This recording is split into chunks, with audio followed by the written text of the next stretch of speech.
I am 85 years old, and for almost my entire life, I believed I knew my father. I believed Robert Jones had simply been a hard, quiet man, the kind who worked too much and felt too little. But in 2025, when I found an old box hidden in the attic of the family's former home, that certainty began to fall apart. My name is Stanley Jones, and it took me 53 years to understand that some deaths do not end at the cemetery. My father died in 1972, taking with him a silence that no one in our house had the courage to face, and I grew up calling that silence respect, when perhaps it was fear. I will not pretend that opening that box brought me peace. What was inside did not only change what I thought about my father, it changed the way I saw my mother, my childhood, and the questions I let pass because I was too ashamed to disturb the dead. Sometimes, a family does not bury a secret. It simply waits for someone to grow old enough to bear it. In the house where I grew up in Springfield, Illinois, there were things a child learned without anyone teaching them. You learn not to ask why my father came home late on certain Thursday nights, his coat smelling of rain and gasoline. You learn not to touch the drawers of his desk, not even to look for a pen, because the mere creak of the wood was enough to make Robert Jones's face harden in a way that made the whole room feel smaller. My mother, Margaret Jones, had a strange way of protecting the peace. She smiled at the neighbors, served coffee whenever someone came by, kept the curtains clean and the table always set. But inside the house, she seemed to live as if she were listening to something no one else could hear. When I asked why my father kept certain envelopes in the inside pocket of his suit jacket, she would wipe her hands on her apron and say that men carried worries their children did not need to know about. For many years I accepted that answer. Children believe the adult world is naturally full of closed doors, lowered voices, and conversations that stop when they walk into the kitchen. I would see my father sitting alone after dinner, staring at the same stain on the wallpaper, and I thought it was only exhaustion. Today, when I remember that look, I realize there was a distance in it that no amount of work could explain. The strangest part was that no one outside suspected a thing. To the street, my father was a proper man, punctual, respected at the market, known for paying his bills and never raising his voice in public. But inside our house, there was an invisible rule. Certain questions died before they were born, and when a family learns to live that way, silence stops feeling strange and starts feeling normal. My father died on a cold November morning in 1972 when I was 32 years old and already believed I understood enough about life not to be surprised by it. The phone call came before breakfast, dry and confused, saying that Robert Jones had fallen ill near the warehouse where he worked. I remember the sound of the receiver trembling in my mother Margaret's hand, and the way she stared at the kitchen wall without crying, as if the news had arrived late to a fear she had already been carrying for years. At the funeral, people spoke about him the way people speak about men who are hard to summarize: hardworking, serious, honest, reserved. My Uncle Arthur Jones squeezed my shoulder and said my father had done the best he could, a sentence that seemed ordinary to me that day, but would return to my memory decades later with a different weight. My mother wore a dark blue dress, held a small purse against her chest, and thanked everyone with such controlled calm that it almost seemed rehearsed. After we returned home, something strange happened. Before the smell of the funeral flowers had even faded from the living room, my mother began putting away his belongings with a silent urgency. His wristwatch went into a drawer, his shoes into a box, and the papers from his desk were separated before I could really see them. When I asked if she wanted help, she simply said that some things were easier to organize before they had begun to hurt. Back then, I mistook silence for dignity. I thought our family was being strong, that not disturbing the past was a way of respecting a man who could no longer defend himself. Only many years later did I understand that this was the great lie that entered our house along with grief, the idea that what is not spoken ceases to exist. But what is not spoken does not disappear. It waits for the right moment to return. The box appeared in April 2025, when my daughter Emily insisted that we clean out the attic of the old family house before selling it. I hardly climbed those stairs anymore because of my knees, but that day I felt a stubbornness that was hard to explain. In the darkest corner, beneath my father's old worn-out desk, there was a cardboard box tied with string, covered in dust, as if it had been placed there to be forgotten by everyone. Inside it were yellowed letters, old receipts, a black and white photograph, and a small certificate with a name I had never heard within my own family, Thomas Bennett. The photograph showed my father as a younger man, standing beside a woman named Eleanor Bennett and a boy about 6 years old. On the back, written in Margaret Jones's handwriting, was the sentence, "I did what I could to keep them both safe." I spent almost an hour sitting on the attic floor, reading those letters with trembling hands.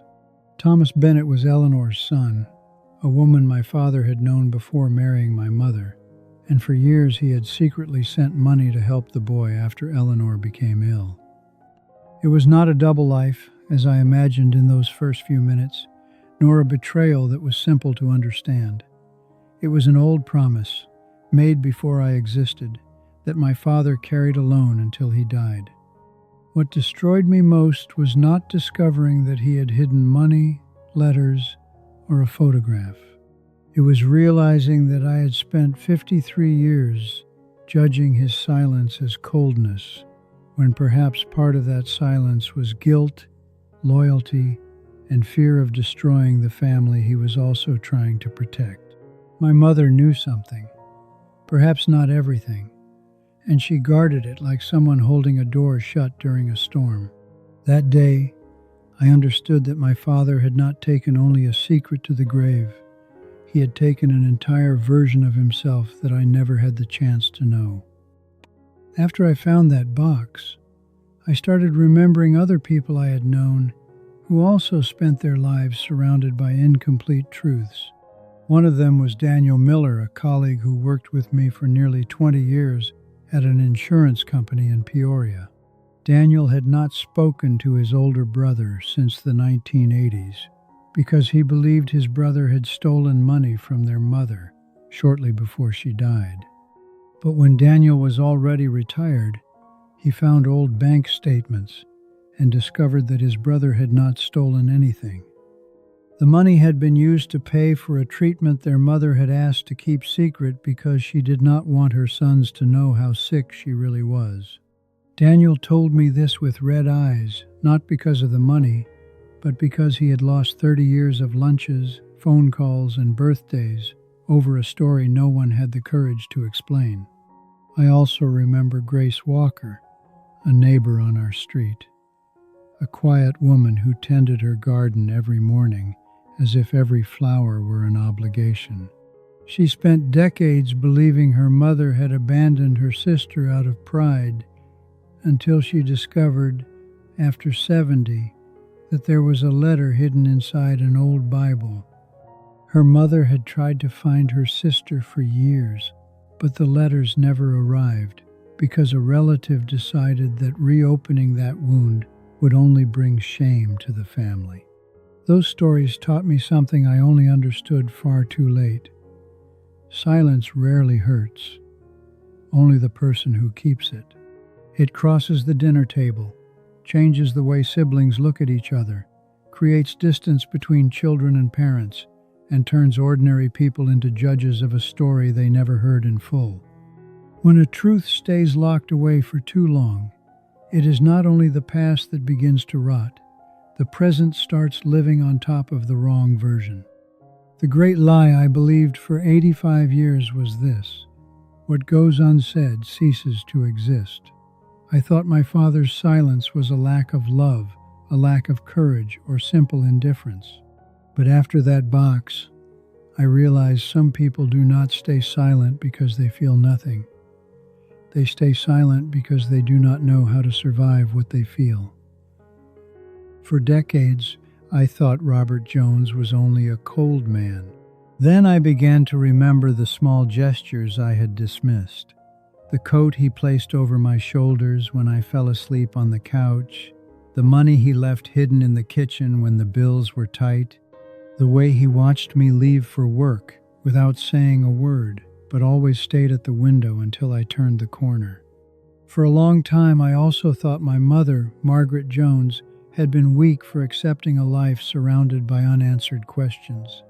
But now, old enough to understand the weight of certain choices, I am beginning to see that maybe she was not simply obeying my father's silence. Maybe she was trying to keep one truth from breaking everything all at once.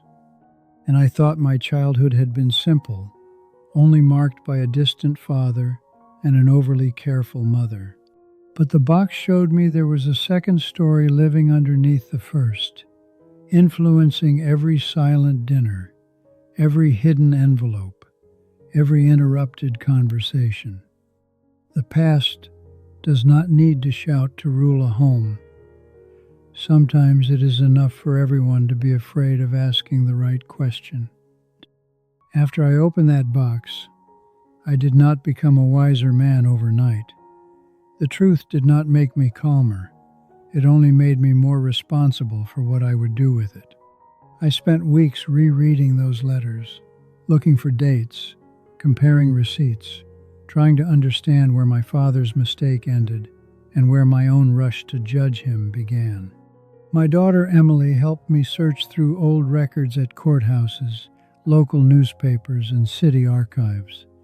We discovered that Eleanor Bennett had died young, that Thomas Bennett had moved to Ohio while still a teenager, and that my father had continued sending help for longer than I had imagined. Each detail did not close the wound, but it removed a layer of the anger I had been carrying without realizing it. I also began speaking differently to my grandchildren. Before, when they asked about our family, I answered with ready-made phrases, the same way people had answered me. Now, I tell them what I know, admit what I do not know, and say when a memory still hurts. I do not want them to inherit a house full of incomplete versions the way I did. The hardest change was writing a letter to Thomas Bennett, even without knowing whether he is still alive. I did not send it right away, because courage ages slowly too. But simply putting his name, my father's name, and the truth I had found onto paper made me understand one thing. Silence may feel like protection for a while, but honesty is the only inheritance that does not rot inside a box. Maybe you don't have a box hidden in the attic, but you may have a conversation you've been postponing for years. So answer me honestly. Are you satisfied with the life you're building inside your own family? Or are you just keeping everything silent so you don't bother anyone? What are you putting off saying because you believe there will still be time? And what really matters when pride, appearances, and the pretty versions of the story begin to fall apart? It took me 85 years to understand that certain questions need to be asked while there is still someone on the other side of the table to answer. Today, do something small but true. Call someone, write a letter, ask the question you've always been afraid to ask, or tell a piece of the truth you've been hiding. Don't wait for your children, your grandchildren, or someone who loves you to discover on their own, decades later, what you could have said with your own voice. Today, At 85 years old, I still don't know everything my father felt before he died in 1972. Maybe Robert Jones made mistakes while trying to protect too many people at once. Maybe my mother carried more pain than any child should discover so late in life. But now I understand one thing. The worst secret was not only what was inside that box, it was everything we failed to ask while there was still time. I spent 53 years believing my father had taken the truth to his grave, but maybe the truth had also stayed inside me, waiting for the courage to be opened. A family is not destroyed only by what happened. Sometimes it is destroyed by what everyone pretends not to know. If this story reminded you of someone, share this video. And if you believe some truths only arrive at the last hour, subscribe to Last Hour. Because time passes, people leave, and not every box waits 3 years to be found.